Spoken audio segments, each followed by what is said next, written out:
एक तरफ दुनिया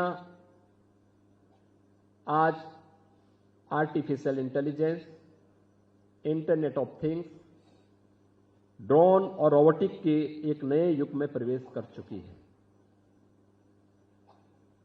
हम में से कोई व्यक्ति उससे अपने आप को अलग नहीं कर सकता।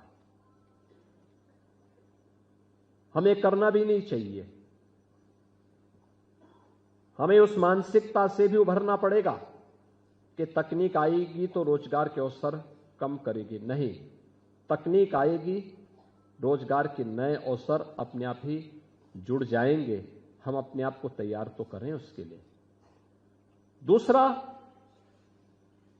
हमें इस बारे में भी अपने आप को शारीरिक और मानसिक रूप से भी तैयार हमेशा रखना चाहिए। हमेशा अपने आप को इस बात के लिए तैयार रखें। आज जो दो चुनौतियां हमारे सामने, युवाओं के सामने हैं, एक नशा,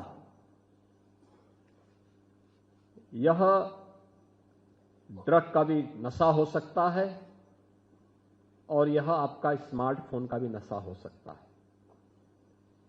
इन दोनों नशों से बचिए। जितना बच पाएंगे उतना ही आप अपने आप को भी बचा पाएंगे, देश के भविष्य को भी बचा पाएंगे और अपने परिवार, अपने समाज और अपने राष्ट्र के प्रति अपने उत्तरदायित्वों का निर्वहन कर पाएंगे।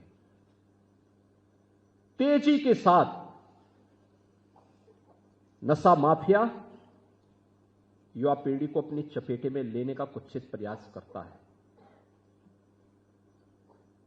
अकादमिक संस्थाओं को उसके प्रति उतना ही अलर्ट रहना पड़ेगा। युवाओं को उसके खिलाफ एक नई लड़ाई लड़ने के लिए अपने आप को तैयार करना पड़ेगा, क्योंकि देश का दुश्मन किसी न किसी रूप में आपके बीच में घुसना चाहता है। उसको हम अवसर न दें। दूसरा, स्मार्टफोन पर जो आपका अत्यधिक समय खर्च हो रहा है, इसको कम करिए। एकाएक कठिन होगा, धीरे धीरे करके कम करिए, धीरे धीरे करके कम करिए। और प्रयास होना चाहिए, आवश्यक हो तभी आधा घंटा, 1 घंटे तक ही आप उसका इस्तेमाल करें। समय तय करिए कि मुझे बात करनी है तभी बात करूंगा जब आवश्यक हो, अनावश्यक नहीं। यह आपकी आईसाइट को भी प्रभावित करेगा, आपके मस्तिष्क को भी कुंद कर देगा, आपकी बुद्धि को भी, आपके विवेक को भी, आपकी शारीरिक क्षमता को भी ये पूरी तरह कमजोर कर देगा। वीके न्यूज उत्तर प्रदेश, उत्तराखंड, सच का सारथी।